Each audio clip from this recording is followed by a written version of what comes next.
This is the Norris Group's Real Estate Investor Radio Show, the award-winning show dedicated to thought leaders shaping the real estate industry and local experts revealing their insider tips to succeed in an ever-changing real estate market. Hosted by author, investor, and hard money lender, Bruce Norris. The Norris Group proudly presents our 15th annual award-winning event, I Survived Real Estate. Industry experts join Bruce Norris to discuss evolving industry trends, real estate bubbles, inflation, and opportunities emerging for real estate professionals. All proceeds from the event benefit Make-A-Wish and St. Jude Children's Research Hospital. See isurvivedrealestate.com for event details, information on all our generous sponsors, and to connect with our speakers.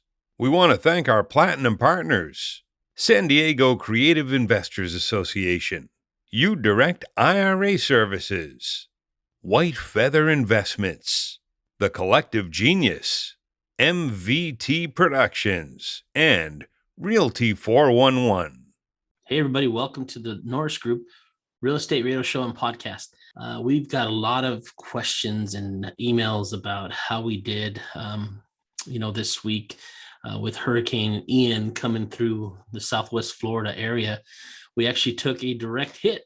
And so we decided to do a special meeting with our Florida boot camp folks.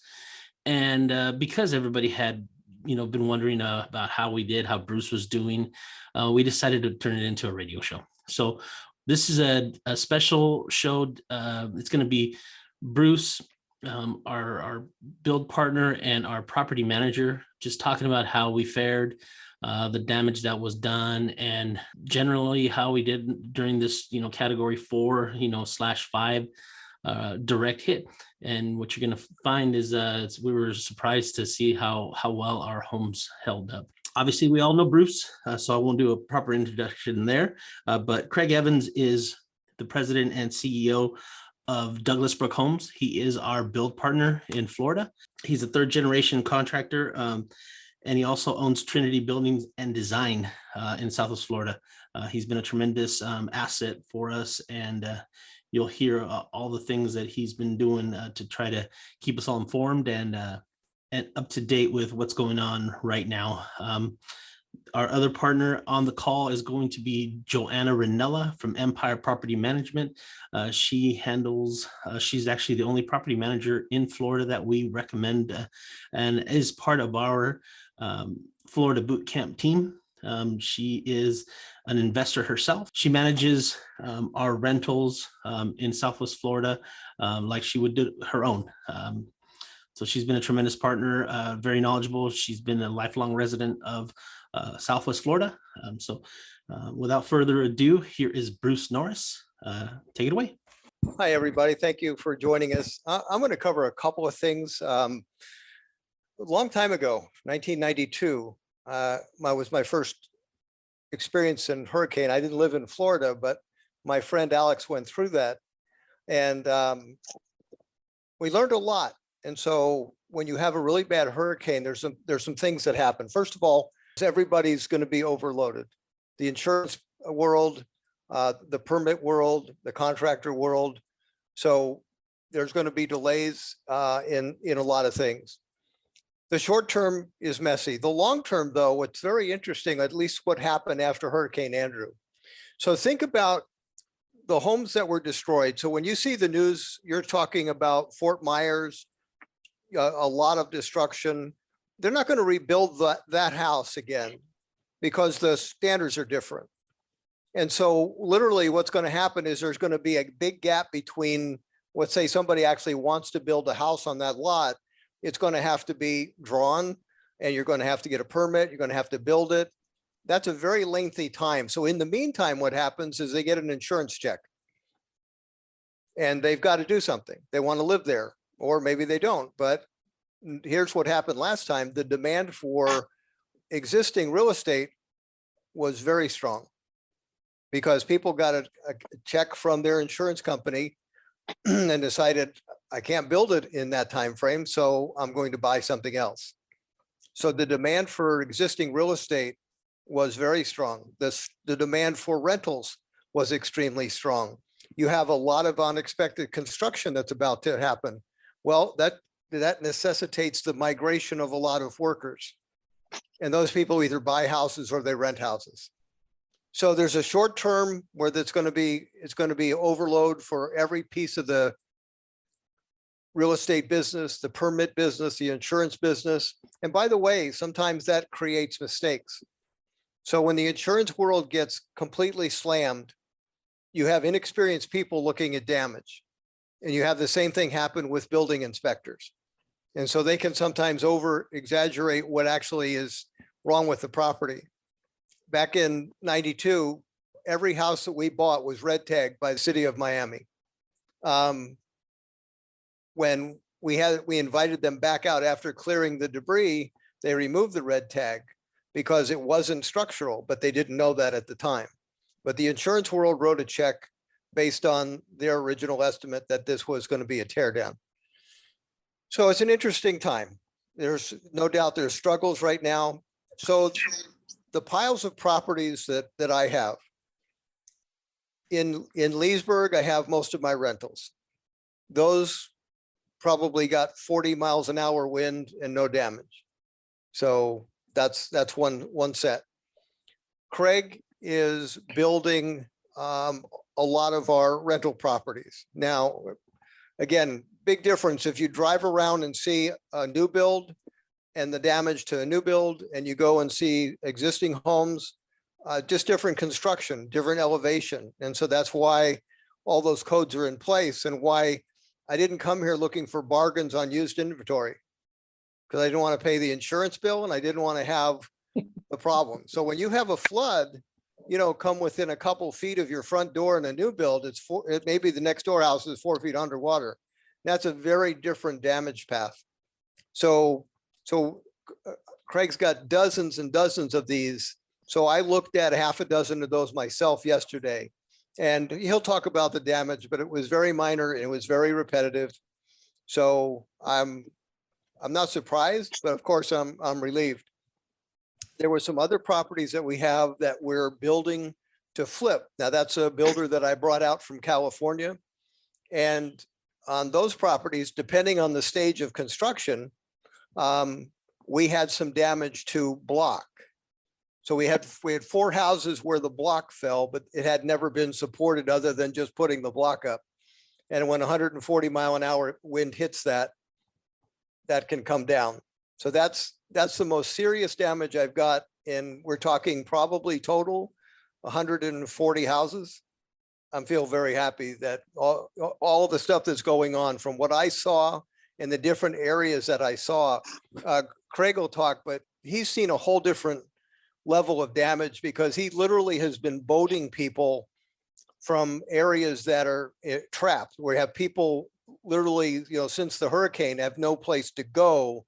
And he's got a boat that holds like 7 people. And last night, for I don't know how long, he said he took 120 people off the island and back to land.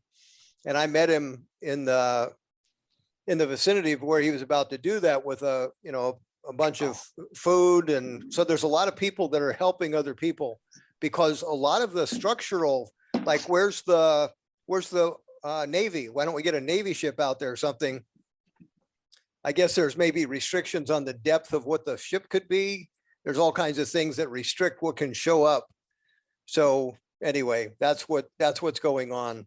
So Craig, I'm going to turn it over for you a little bit. Tell us what you saw, what you feel like the status and the condition of the homes, and maybe even compare this to other hurricanes that you have witnessed. Sure.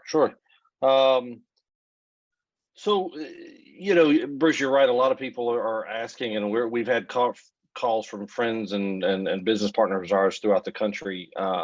Just, hey, what we see is horrific. What's everything like? As Bruce, as you and I talked early on, there's a reason that we build in the areas that we build, especially with the price point that we're building at. And that's because, just as you mentioned, I want newer product that I know is going to stand up. I don't want to have to deal with the insurance aspects of it.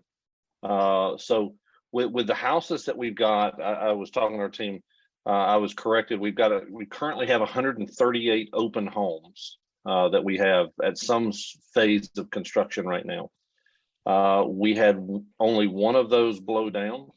And again, that was the one that we had laid the block. Yeah. The beam had not been poured, and that block will blow down with a 30-mile-an-hour wind, or my 14-year-old daughter can go push it down if it's not poured. We've done those illustrations many times on the boot camps. And I think that's one of the things that we were very blessed about. We didn't lose any roofs. There's no structural damage. We didn't lose any windows. We have literally on the houses that we've got things. It's maybe what we call a square, which would be about 100 square feet at max of shingles that are gone here or there. Some of them literally lost 3 or 4 shingles. We've got a few. I think we had 2 of the water treatment systems are gone. They blew away, got knocked over, things like a few trees that were knocked over, but it is very, very minimal damage. So we were very, very blessed.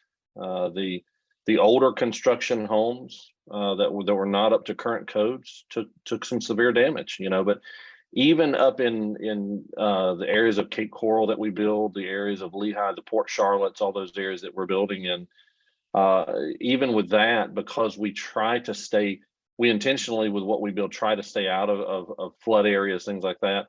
Most of the homes really fared very, very well.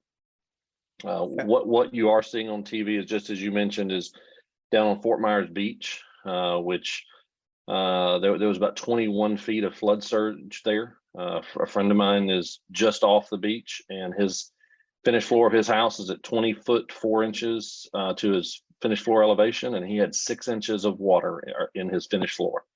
Wow. So that means that above sea level, there was just shy of a 21-foot storm surge that came through that area. There was a mobile home park, I don't know, like 180, 190 mobile homes that were just off the beach there.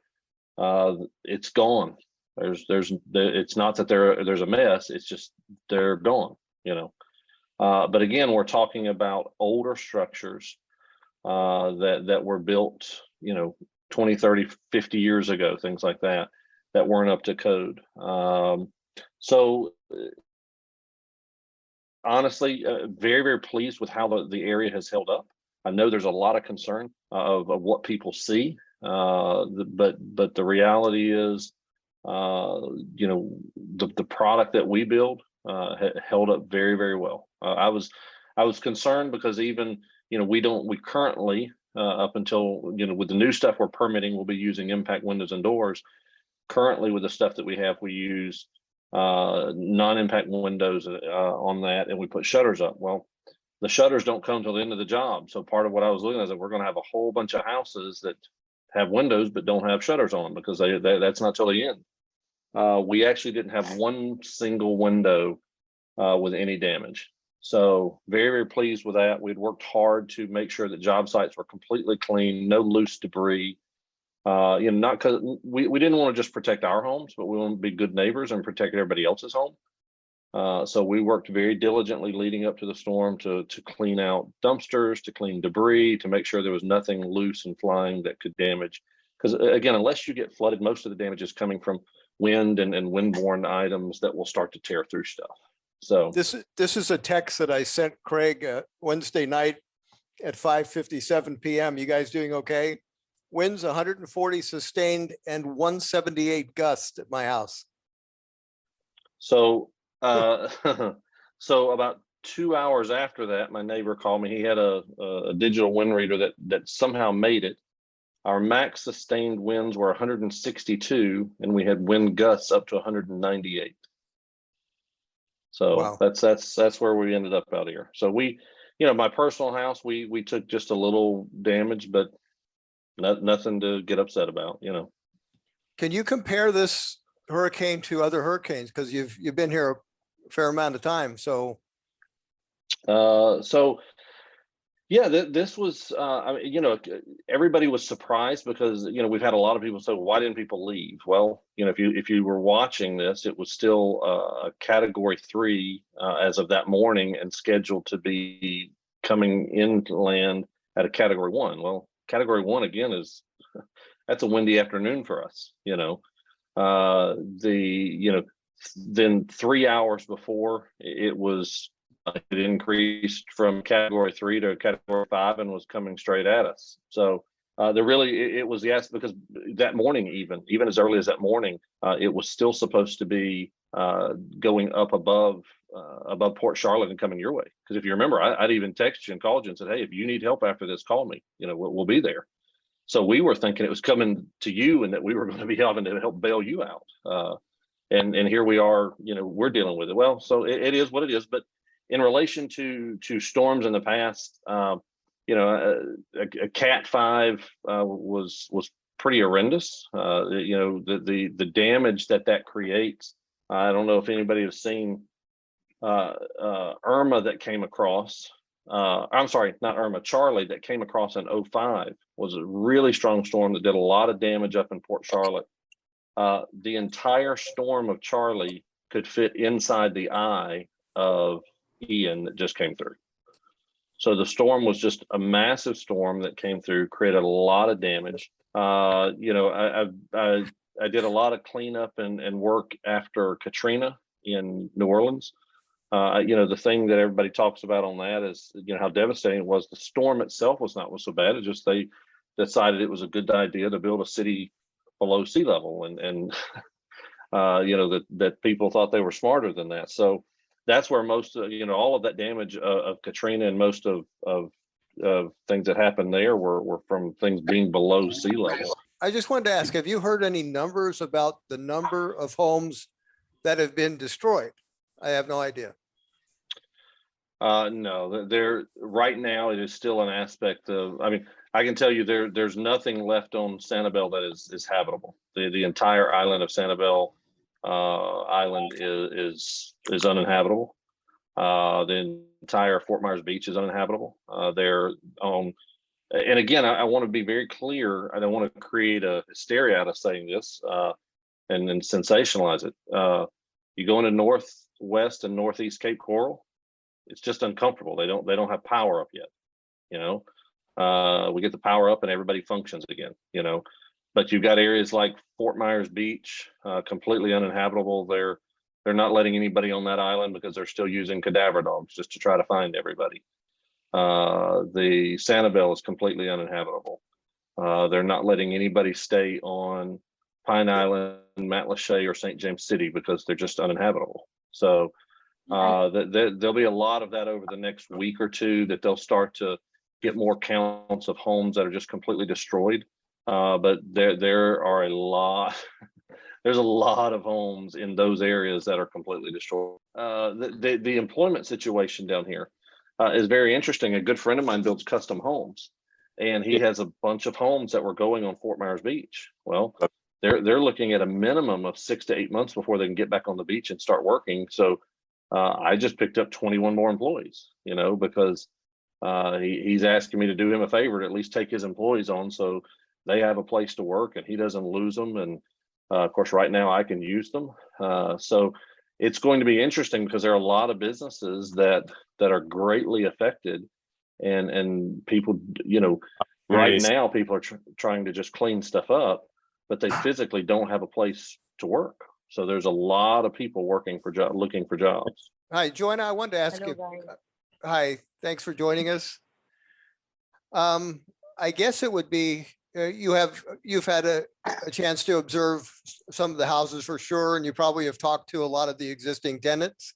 So I guess maybe the feedback from any occupant tenant would be great, and then we'll go from there. So at this time, we have made contact with all tenants. All tenants have been accounted for. Everybody is safe. Everybody is very hot and uncomfortable because we have no electric and no water. But the feedback that I keep hearing over and over and over again is how surprised everybody is at the least amount of damage that happened. Like how good the homes stood up to the storm and the winds, and everybody is terrified because a lot of these people are people that This was their first hurricane, and they were expecting to be homeless, but they maybe lost a few shingles and the water equipment got blown over. So honestly, amazed and surprised at how these homes have withstood these winds. I personally live in a home that has impact glass, so I don't have shutters, and I was able to see the wind and really what was going on outside. And it was scary as a 36-year Floridian myself. It was a impressive hurricane. I've been through Hurricane Andrew. The only hurricane I ever left for was Irma. And this was by far probably the scariest storm I've seen. But I'm very blessed, honestly, that none of the homes that we manage were affected. None of the Norris Group homes were affected. No flooding, no major damage. Every tenant will be able to continue living in the property with no issue.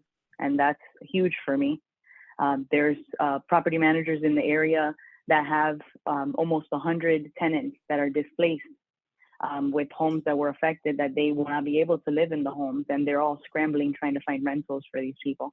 And I can confidently say that our homes withstood those winds, and our tenants are very happy about it. For the people that are insured, can you take us kind of through the process as the manager? You're going to probably be involved in some of that process. And you also had mentioned that FEMA was working on a program for people that had rentals. So can you talk a little bit about that? Yep. So for any of the properties that were affected, I've made calls to most of the owners that had damage at their properties, and they're aware. Like I mentioned, there's no major damage at any of the properties. The worst damage that we had was, again, just the water systems blown over and shingles. Nobody lost roofs, nothing like that. But with the insurance claims, how it would work is you as the homeowner would call the insurance company and initiate the claim. Once the claim is initiated, they're going to ask you for a contact person and who they can reach out to schedule for them to get into the property. Because once you make that claim, the insurance is going to send an adjuster, one of their adjusters, out to the property so they can take a look at the property and walk the property. One of the things that's really important when you are filing an insurance claim is to not do any work or begin any repairs prior to the insurance company walking that property. Time and time again, people start cleaning up because, it's uncomfortable to see this disaster outside your house. I understand. But it is important to leave everything as it is until the insurance company comes by so they don't deny your claim. So once they send the adjuster out, and typically once you make that initial call, what I have been seeing is within 48 to 72 hours, I'm starting to hear from the adjusters, and we're just scheduling them to get into the property, take a look. And that's kind of where we're at right now. We haven't progressed past that step. But in past cases, just so everybody kind of knows what the process is after that, is once the adjuster goes to the property, they'll determine the amount of damage at the property. And usually they set a dollar amount on what they are willing to pay for those said damages. And then at that time, if it's a good dollar amount that we can take care of those repairs and make the property whole again, then we go ahead and we settle with the insurance and we move forward with closing the claim. And if it's not, then we can always look into hiring a public adjuster, which is no cost to the owner. And that's an added benefit because it's like a third party person that's going to come in and tell us really what the cost is of these repairs. And they fight to get us whatever money we need to make these repairs. One of the programs that I had. Sorry, I thought you were done. Go ahead and finish your thought. One of the programs, because I know a lot of people are worried, with the hurricane, you have your insurance deductible through the insurance. So one of the things that I will be sending more information out through your owner portal once I have the finalized information. With not having power or internet yet, it's very hard to publish this stuff to the portal. I'm trying to do everything I can via phone. But I'm going to be publishing some information to the portal where you guys as owners can apply for FEMA assistance. And so FEMA does offer, I believe it's up to $20,000 for primary residence, or maybe 25,000 even, and then up to $15,000 for investment properties after that. So that's something that I urge you guys to apply for definitely, because that will help to cover your deductible, or any repairs. Even if we don't have to go through insurance, that should cover the repairs as well. So once I have that information concrete, I'll definitely post that to the owner portal, and I'll send that to you as well, Joey, so you're able to send it out. Now, Joanna, when you're explaining this process and you're saying you as the owner, you file the claim, that's something that Empire is doing though, right? Just to be clear for our investors. So on some of the policies, we are able to call and start that claim. Because the amount of calls that they're getting right now, they're kind of pushing back a little bit and saying that they want the owners to call in some cases. So it depends on what kind of damage was at the property. At that point, I'm telling the owner, I'll take care of it, whether I'm able to or not, or whether they should be calling. Perfect. Thank you. Mm-hmm. One of the things too I want to add is, so for any of our current tenants, all the tenants have renters insurance. And if you guys remember, that's one of the things that I talk about at the boot camp, is that all the tenants are required to have renters insurance.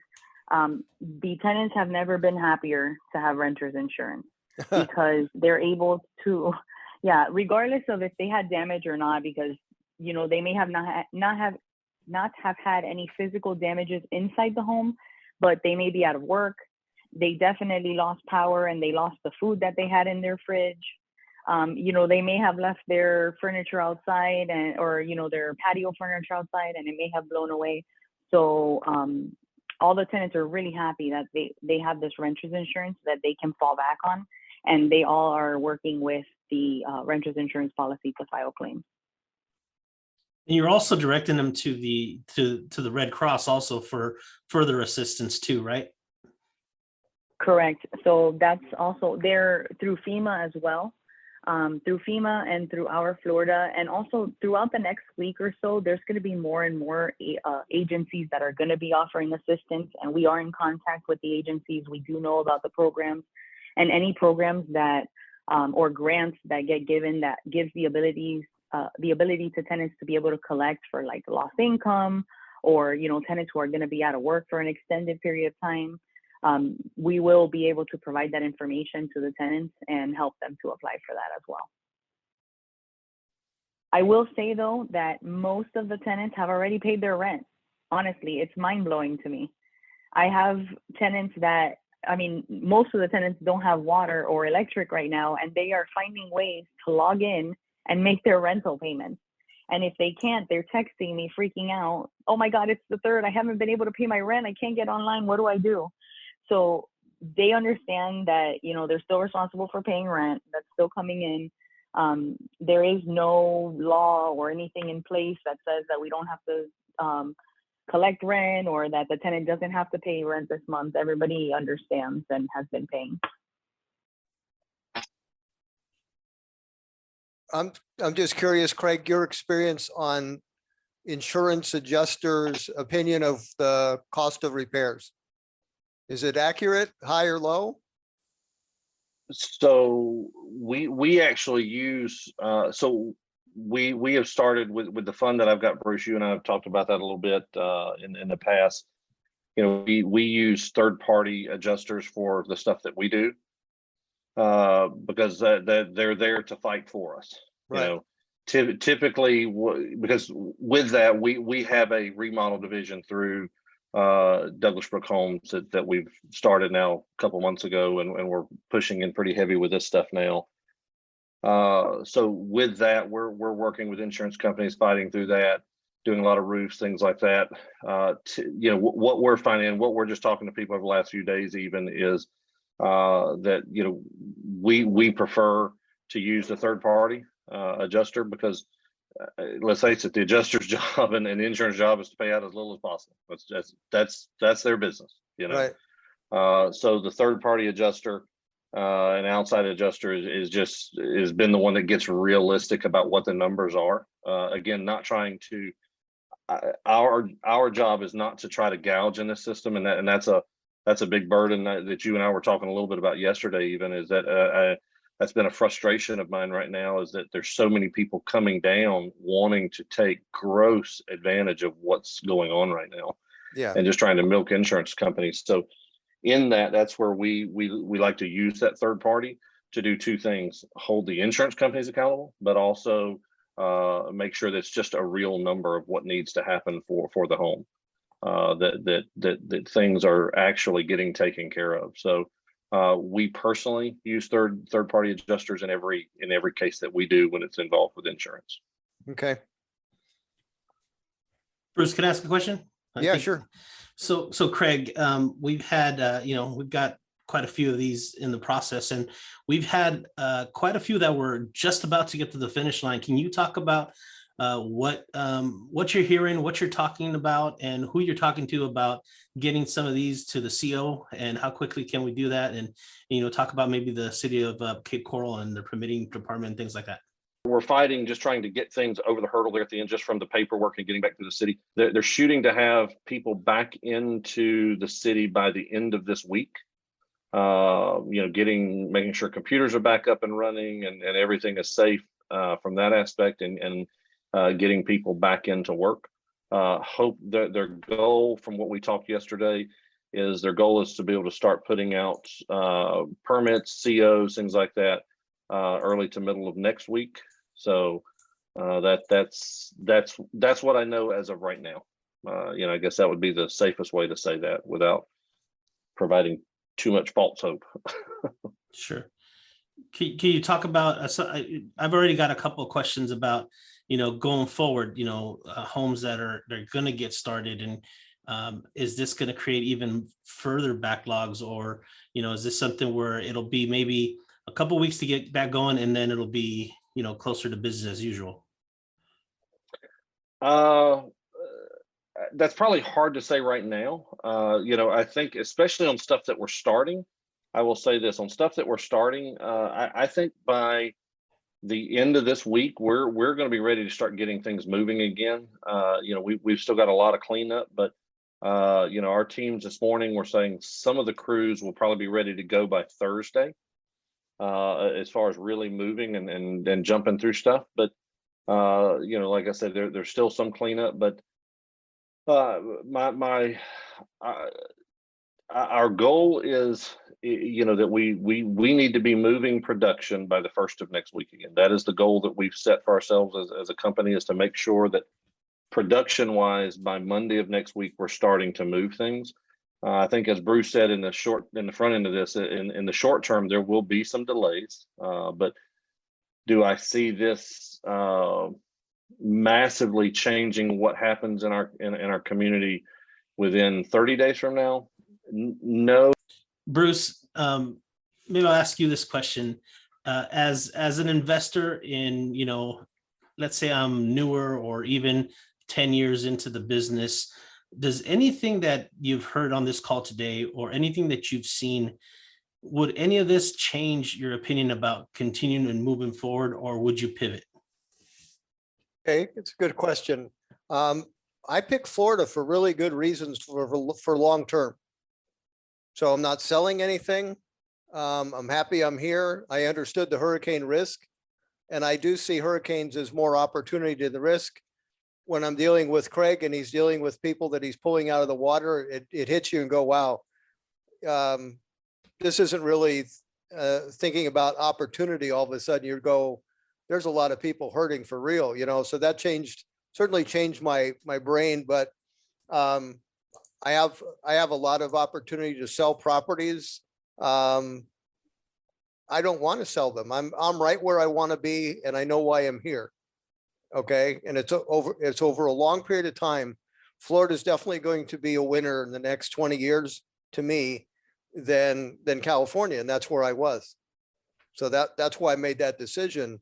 And of all the states I looked at, Florida has some of the things that other places don't have. And so, yep, I'm happy I'm here, and I'm happy I suggested it. And hurricanes were always a factor. We just gone through, and that's why I asked Craig, when did you have one like this? Well, it was 1992. That's 30 years ago. So this doesn't happen every day. And we're talking about, okay, what's our problem? We've got tipped over water systems and we got some roof tiles missing. I mean, that's like, we should hug somebody. Honest to goodness, but it's because we did this with the right inventory. If I'd have said, let's go find a bunch of 1960 houses to buy in bulk, we would be having a different conversation. We would really be having a different conversation. So we bought the right inventory at the right elevation, made of the right material, built by the right builder. So I wouldn't change a thing. And I'm looking forward to doing more of it, to be honest with you. So I think that's a key thing to note is once things are built and built correctly, they actually hold up very, very well. Yeah, that's why, the local people that live here for a long time, when you say a hurricane, and it's number 2 or number 3, it's sort of like, it's the bigger numbers are downright scary, and that we don't have very many of those. Before we get to the Q&A, Craig and Bruce, I want to just take a minute to just thank, Craig, Joanna, all their employees, all the people they work with, for even caring about all the stuff that we're doing. I mean, you could have easily said, hey, we're dealing with this and we'll let you know. But guys, Craig and Joanna have been texting or calling me every day since the hurricane, every day with some sort of an update. So I want to say thank you because, they have families, they have emotions. They've, I know that at the boot camp, we're a little nonchalant about when we talk about hurricanes. Oh, we don't get out of bed unless it's a 3 or higher. Whatever. This was a serious storm, and the anxiety level that this brought to our partners was through the roof. And for them to do everything they're doing for us and talk about even just getting us back on the horse and get it going again, I just want to say thank you. And I'm hearing that from a lot of, Craig, you need to hear that people are emailing me as I communicate them, and they're thanking you also, and thanking Joanna and thanking Bruce for all of you guys that are out there, hustling for us. Greg, I noticed the emotion. I want to say something, for the last week, this guy's been heading down to where he was just dealing with if people had survived and literally had to deal with pulling people that had passed away into his boat and things like that is just crazy. So he's had a plate that's been full, a lot more than of just construction, but he's been there every step of the way for that as well. So we definitely have a special human being in Craig. We'd also like to thank our gold sponsors: Chase Leland Photography, Inland Valley Association of Realtors, Keystone CPA Inc., LA South RIA, Lavis Tax Wealth Management, NorCal RIA, NSD REI, Pasadena Phoebe, Tony Alvarez, White House Catering, Wilson Investments, Windermere Tower Realty. See iSurvivedRealEstate.com for event details, information on all our generous supporters, and to connect with our speakers. For more information on hard money loans and upcoming events with the Norris Group, check out thenorrisgroup.com. For information on passive investing with trust deeds, visit tngtrustdeeds.com.